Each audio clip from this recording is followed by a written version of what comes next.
Semakin hari bertambahnya usia kita, nggak bisa dipungkiri. Semakin besar juga resiko kita terkena demensia atau pikun. Lalu sebenarnya ada nggak sih cara alami mencegah demensia? Kita akan bahas di sini, jadi jangan kemana-mana, stay tuned. Assalamualaikum warahmatullahi wabarakatuh. Halo teman Visio, kembali lagi dengan saya Lelia Hamidah, teman Visio Anda.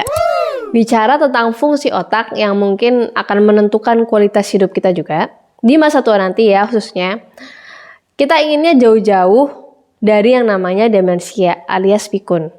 Biar apa? Tentunya biar masa tua kita menyenangkan dan tidak merepotkan orang lain. Dan ternyata ada cara untuk mengurangi resiko terkena demensia, dimulai dengan gaya hidup yang baik. Setidaknya saat kita umur 40-an nih ya, kita harus mempunyai kebiasaan-kebiasaan berikut ini. Yang pertama, melakukan latihan fisik atau exercise. Nah, melakukan aktivitas fisik secara teratur adalah salah satu cara terbaik untuk mengurangi resiko demensia. Dengan melakukan exercise, olahraga bisa bermanfaat apa aja? Bisa bermanfaat untuk jantung, kemudian sirkulasi di tubuh kita, dan otomatis nanti itu juga akan berpengaruh baik pada berat badan kita dan kesehatan mental kita. Pada dasarnya ada dua jenis aktivitas fisik utama ya, aktivitas aerobik dan aktivitas membangun kekuatan atau strengthening. Nah, setiap jenis akan membuat Anda tetap bugar dengan cara yang berbeda. Nah, kira-kira teman Visio lebih suka yang mana nih? Aktivitas aerobik atau strengthening ya? Tapi melakukan kombinasi aktivitas ini akan membantu Anda mengurangi resiko demensia. Kemudian minumlah lebih sedikit alkohol. Kalau kita umat muslim jelas big no ya untuk alkohol. Untuk orang yang masih minum terlalu banyak alkohol akan meningkatkan resiko terkena demensia. Nah, jika Anda rutin minum alkohol, usahakan melakukannya dalam jumlah sedang dan dalam batas yang disarankan. Minum terlalu banyak alkohol sekaligus membuat otak Anda terpapar bahan kimia berbahaya tingkat tinggi dan meningkatkan resiko kerusakan otak serta organ lain loh. Sehingga meningkatkan resiko demensia. Selanjutnya, jangan merokok. Ya, ini ya terutama buat bapak-bapak yang paling sering merokok. Banyak dampak buruk pada peredaran darah ke seluruh tubuh, terutama bagi pembuluh darah di otak, serta jantung dan paru-paru.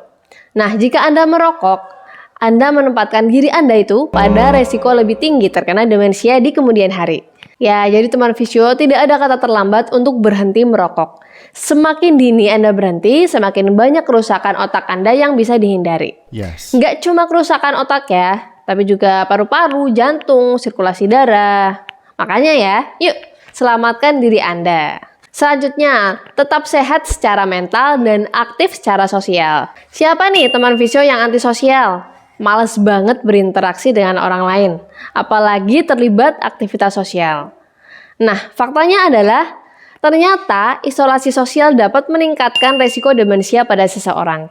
Terlibat dalam aktivitas sosial dapat membantu membangun kemampuan otak Anda untuk menghilangkan stres dan meningkatkan suasana hati Anda. Karena depresi adalah suatu kondisi kesehatan mental yang memiliki resiko lebih tinggi terkena demensia. Makanya kita dianjurkan ikut klub tertentu atau arisan atau olahraga atau juga bisa event tertentu ya, misalnya kerja bakti dan lain-lain. Nah, semoga pas usia kita udah tua tetap diberi kesehatan untuk melakukan aktivitas sosial yang baik. Bukan cuma buat kita tentunya, tapi juga buat orang lain ya. Amin. Nah, selanjutnya adalah kelola kondisi kesehatan jangka panjang. Cara yang paling mudah adalah dengan jaga pola makan sehat ya. Mulai kurangi gula putih, tepung-tepungan, makanan olahan yang mengandung pengawet, perisai, pewarna, dan lain-lain. Karena apa? Pola makan yang tidak sehat juga dapat menyebabkan masalah kesehatan. Termasuk obesitas ya, yang nanti dikaitkan dengan peningkatan risiko demensia. Nah, ada juga kondisi kesehatan tertentu seperti tekanan darah tinggi atau diabetes dapat meningkatkan resiko terkena demensia. Cara penting untuk mengatasi hal ini adalah dengan melakukan pemeriksaan kesehatan, misal ya melakukan medical check up paling nggak setahun sekali.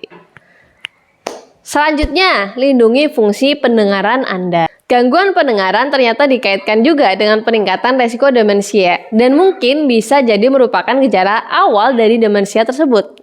Nah, mengelola gangguan pendengaran akan bekerja paling baik jika Anda mulai melakukannya sejak dini. Anda dapat menghindari mendengarkan suara keras dalam waktu yang lama. dan memakai pelindung telinga bila diperlukan ya. Nah, jika Anda terlanjur mengalami gangguan pendengaran gimana? Anda bisa menggunakan alat bantu dengar.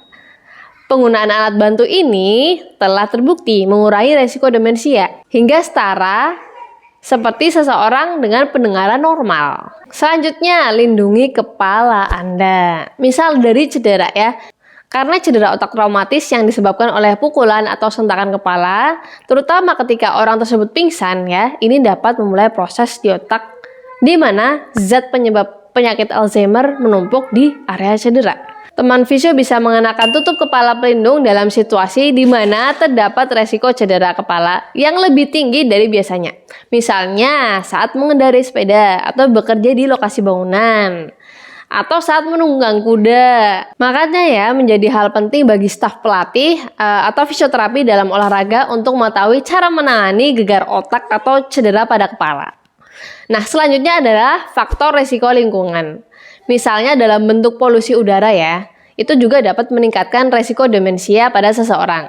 Walaupun sulit bagi seseorang untuk mengurangi paparannya terhadap polusi udara, tapi teman visio bisa menggunakan masker saat di luar ruangan misalnya, saat di jalan. Lalu kita bisa mulai dari lingkungan rumah sendiri ya, bisa dibanyakin tanaman ya. Tentunya jika ingin polusi di lingkungan kita berkurang, diperlukan juga kebijakan lingkungan yang lebih baik untuk mengurangi polusi udara.